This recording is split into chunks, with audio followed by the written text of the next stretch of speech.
manifeste-toi dans le nom puissant de Jésus. Je déracine et je commence, au Seigneur, à anéantir toute puissance satanique, diabolique, qui ne confesse pas ton nom, Seigneur, dans ce lieu. Je le rends nul et sans effet. Dans le nom puissant de Jésus-Christ de Nazareth, nous avons ainsi prié. Amen. Acclamons très fort pour le roi de gloire. Acclamons très fort pour le roi de gloire. Il est merveilleux, il mérite la louange et l'adoration de son peuple. On peut prendre la place, s'il vous plaît. Bien-aimés dans le Seigneur, le message que je vous apporte aujourd'hui, c'est: es-tu une brebis ou un bouc? Es-tu une brebis ou un bouc? Nous allons prendre nos Bibles dans le livre de Jean chapitre 10. Lisons verset 11, s'il vous plaît.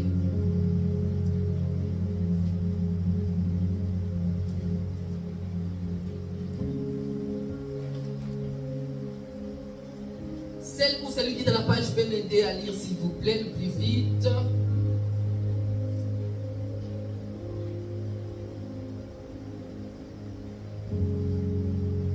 Amen, amen. Amen. Jean, chapitre 10, verset 11. Oui. La Bible déclare: je suis le bon berger.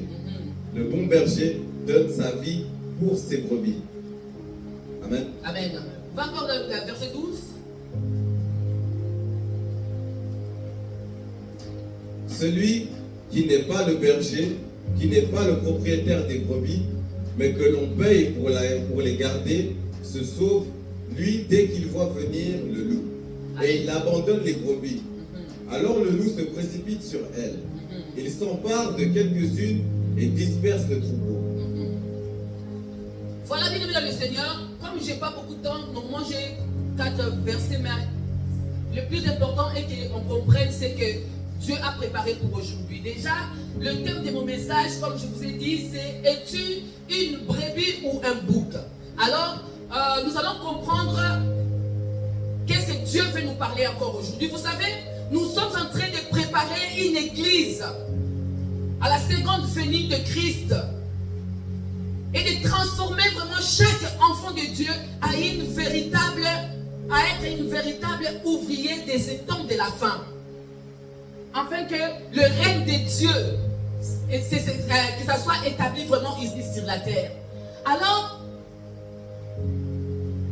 en cherchant des biens prêtres, des troupeaux, nous allons savoir, nous devons d'abord savoir que le bon berger, c'est lui-même Jésus-Christ. Comme la Bible nous dit dans le livre de Jean 10, 11, que c'est Jésus-Christ lui-même qui est le bon berger. Mais Jésus-Christ n'est pas ici sur la terre.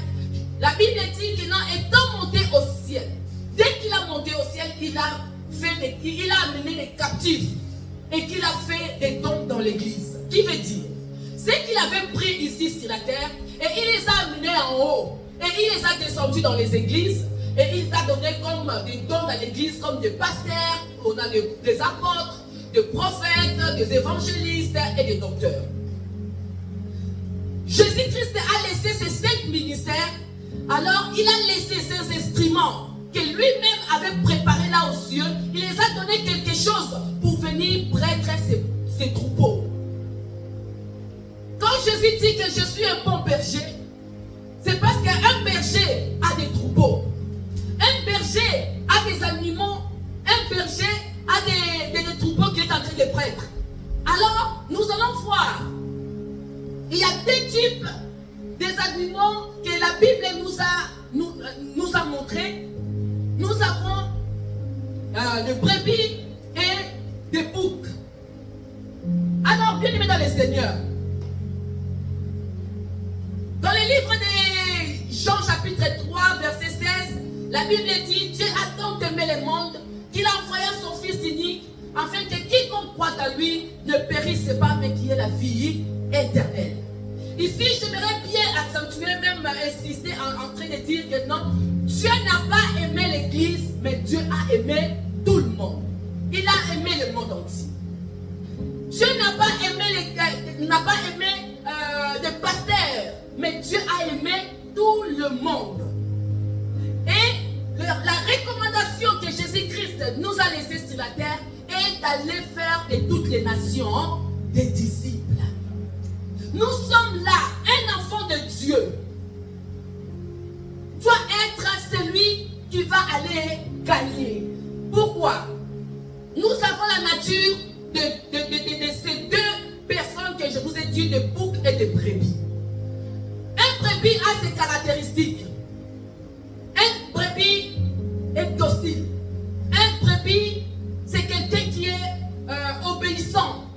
Un brebis, les brebis sont des grédaires, hein, donc ils sont toujours dans le groupe. Le brebis ne sort pas. Le brebis attend toujours la voix de son maître. Même Jésus-Christ a dit plus loin, comme je n'ai pas beaucoup de temps, mes brebis connaissent ma voix. Ils m'attendent et ils me suivent. Donc, qui veut dire? Un brebis est celui qui attend la voix de son berger. Un brebis est celui qui respecte la loi ou même qui respecte les paroles que son berger est en train de le dire. Mais nous allons voir les caractéristiques de bouc. Le bouc est infidèle. Le bouc est celui qui a vraiment toute la force dans son corps, comment on appelle ça, corne, hein? Dans les cornes. Et si tu ne fais pas attention, il peut même te taper. À des fois même le berger, s'il voit un bouc, il a même peur de l'adresser. Pourquoi? Parce que le bouc n'a pas du respect. Le bouc est celui qui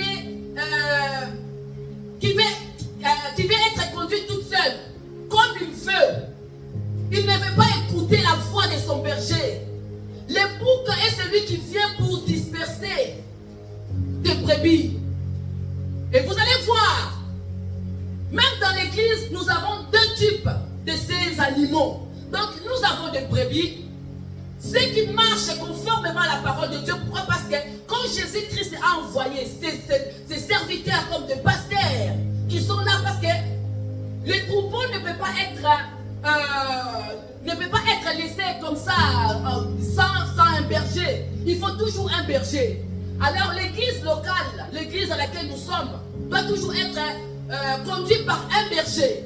Et Jésus-Christ l'a mis, il a donné le pouvoir, l'autorité, afin qu'il conduise bien ce troupeau. Alors, nous allons voir et constater que dans l'église, il y en a qui suivent très bien les instructions de leur berger, et il y en a qui veulent faire les choses comme eux-mêmes ils veulent faire. Comment on appelle ça, les électrons, quoi? Les électrons libres. Donc, quelqu'un qui se réveille déjà un bon matin, qui se proclame déjà qu'il est pasteur. Quelqu'un qui peut se réveiller déjà un bon matin, qui peut se dire, bon ben voilà, j'ai déjà 5 versets, 10 versets, moi aussi je suis déjà capable. Il y en a même qui viennent te demander, qu'est-ce que vous attendez de moi? Il n'est même pas encore prêt. Le pasteur, il voit que non, il est encore immature. Ou ce n'est pas encore le temps que je laisse cette personne diriger ou conduire. Mais lui-même, comme il est un bouc qui n'écoute pas les instructions, il veut être conduit comme lui-même il veut. Et ce genre de personnes vient toujours avec Dieu m'a dit. Ce genre de personnes vient toujours avec Dieu m'a révélé. Dieu m'a montré ainsi. Dieu m'a fait ainsi. Exactement, Dieu aussi peut parler. Mais vous allez voir, Dieu ne peut pas parler à un troupeau aussi longtemps que la chose que lui est en train de dire, son pasteur ou son maître n'est pas content avec ce qu'il est en train de faire. Jamais. Dieu ne se contredit jamais avec sa parole. S'il met toujours un pasteur, s'il met toujours un conducteur devant, cela veut dire vous tous, vous devez marcher conformément à ce que Dieu a dit. Raison pour laquelle nous allons voir même des chrétiens de Béret. Quand le pasteur prêchait, et ils étaient toujours là en train d'aller vérifier même ce que le pasteur est en train de dire. Est-ce que c'est vrai ou c'est faux? Parce que ce n'est pas toutes les choses que tu dois dire Amen. Vous devez savoir aussi, bien aimé dans le Seigneur, nous n'avons pas seulement des brebis qui sont des boucs, mais il y a aussi des pasteurs aussi qui sont des pasteurs boucs. Pourquoi? Parce qu'il y a aussi des pasteurs qui amènent des troupeaux dans la perdition. Et là aussi, nous devons faire très attention. Raison pour laquelle un brebis est toujours celui qui lit la parole de Dieu. Et c'est lui qui est toujours en train d'écouter les enseignements. Un brebis est toujours celui qui écoute les enseignements et qui les met en pratique. Il n'écoute pas seulement, mais les met aussi en pratique. Nous allons voir, bien aimés dans le Seigneur. Aujourd'hui, même beaucoup disent que Dieu n'est plus dans les églises. Dieu s'est stoppé. Il y a même un frère qui m'a dit, Maman Chimène, Dieu s'est arrêté dans les années 90. C'est là où il y avait le réveil. Pourquoi il disait ça? Parce que nous constatons dans ces temps de la fin, surtout pour ceux qui sont en Europe, ne sont pas vraiment bien instruits, surtout dans les choses de Dieu. Ils veulent précipiter les choses, même là où il ne faut pas précipiter. Ils ne veulent même pas écouter la voix de leur berger. Ils ne veulent même pas écouter les instructions ou même des conseils de leur berger. Ils veulent faire les choses comme eux-mêmes ils veulent faire. Alors les choses de Dieu ne marchent pas comme ça. Raison pour laquelle j'aimerais que tu demandes à ton frère ou à ta sœur, es-tu une brebis ou un bouc? Demande à ton frère ou à ta sœur, es-tu une brebis ou un bouc? C'est là où tu vas te retrouver. Un brebis écoute les instructions. Un brebis marche conformément à ce que son maître est en train de dire. Et le berger est toujours là avec le bâton pour les montrer et les encadrer. Pas pour les faire du mal, mais pour les amener dans un endroit sûr, dans un lieu sûr. Bien aimé dans le Seigneur, si tu n'as pas confiance à ton pasteur, c'est inutile d'être là. Si tu n'as pas confiance à ton pasteur, c'est inutile de continuer le chemin avec lui. Pourquoi? Parce que quand Dieu envoie son serviteur afin de te conduire, tu dois avoir confiance à 100% à ce qu'il est en train de te dire. Ce que tu dois faire. Et pour savoir si c'est ce que le serviteur de Dieu est en train de te dire est vrai ou faux, tu vas aller toujours dans les Écritures. C'est à toi d'aller vérifier. C'est à toi d'aller voir. Mais nous constatons, bien aimés dans le Seigneur, surtout en Europe, il y a tellement de boucs à laquelle même le pasteur a peur de l'affronter. Parce que quand le pasteur dit A dans l'église, lui il dit B. Quand le pasteur vient, bon, ce vendredi nous avons jeûne et prière et le veillé. Lui il va dire que non, moi Dieu m'avait déjà préparé tous les vendredis, je jeûne déjà, je prie, donc c'est particulier, comme c'est privé, donc je ne peux pas être là. Donc il a toujours un mot à dire. Au contraire de ce que le berger est en train de dire. Ça, ce n'est pas un brebis, mais c'est un bouc. Bien aimé dans le Seigneur, j'aimerais, comme je n'ai pas beaucoup de temps, j'aimerais parler vraiment dans ton cœur. L'église de Shekinah est en train de préparer des brebis qui vont être préparées pour le royaume des cieux. On ne vient pas pour blaguer. On ne vient pas pour jouer, ni pour faire des amis. Mais nous venons ici pour préparer notre vie de l'au-delà. Alors, frères et sœurs, nous devons savoir, dans une église, il y a un berger. Dans une église, il y a un père. Dans une église, il y a un maître qui vous conduit. Alors, tu dois être celle ou celui qui va être vraiment dans les pieds de son maître pour écouter et de mettre en pratique, pour être fidèle. Dès que tu seras fidèle, bien aimé dans le Seigneur, c'est là où Dieu va te confier encore des grandes choses pour les jours à venir. Parce que dès que toi tu seras sauvé, tu iras aussi sauver les autres. Nous ne sommes pas là pour stopper seulement pour nous-mêmes. Mais on est là pour aller aussi sauver les autres. La Bible dit, comme nous avons lu dans les Jean 3, 16, il a aimé le monde et Dieu a tant aimé le monde. Comment? Afin que Et nous allons voir aussi dans 1 Jean 3,16, parce que nous stoppons toujours dans Jean 3,16. Mais si nous regardons dans le livre de 1 Jean 3,16, qui peut mettre? Mettez s'il vous plaît, nous allons dire nous tous ensemble. 1 Jean 3,16. 1 Jean. Pas Jean, 1 Jean.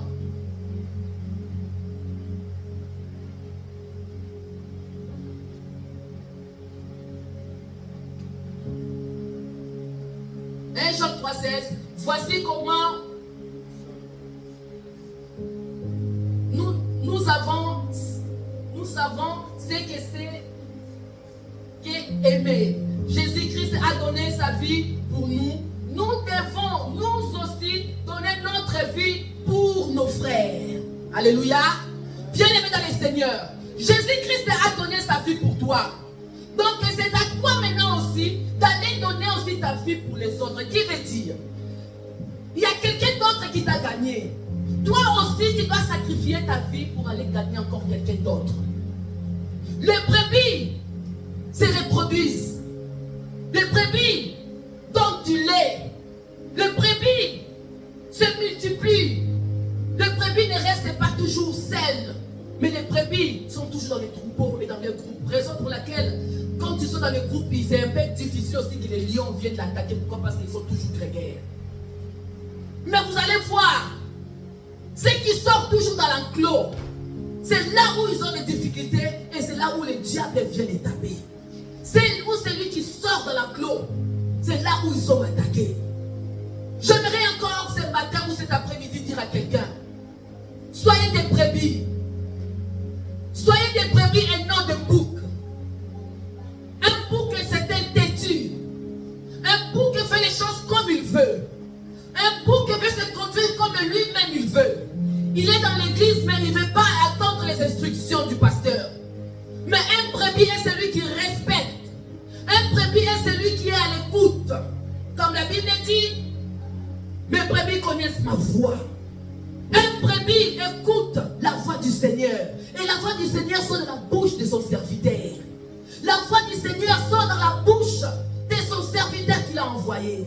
Et ne croyez pas que les serviteurs de Dieu sont là pour détruire nos vies. Mais ils sont là pour nous conduire dans le bon chemin afin d'avoir une vie meilleure et une vie dans l'abondance. Frères et sœurs, restons vraiment des brebis. Et obéissons à nos dirigeants. Obéissons à nos pasteurs. Ne soyons pas des électrons libres. Ceux qui veulent faire les choses comme ils veulent. Ceux qui pensent que non, ils sont déjà arrivés, mais ils ne sont pas encore arrivés. Et c'est demain qu'on les voit détruire leur propre vie. Ne soyez pas des boucs, mais soyez vraiment des brebis. Que Dieu vous bénisse.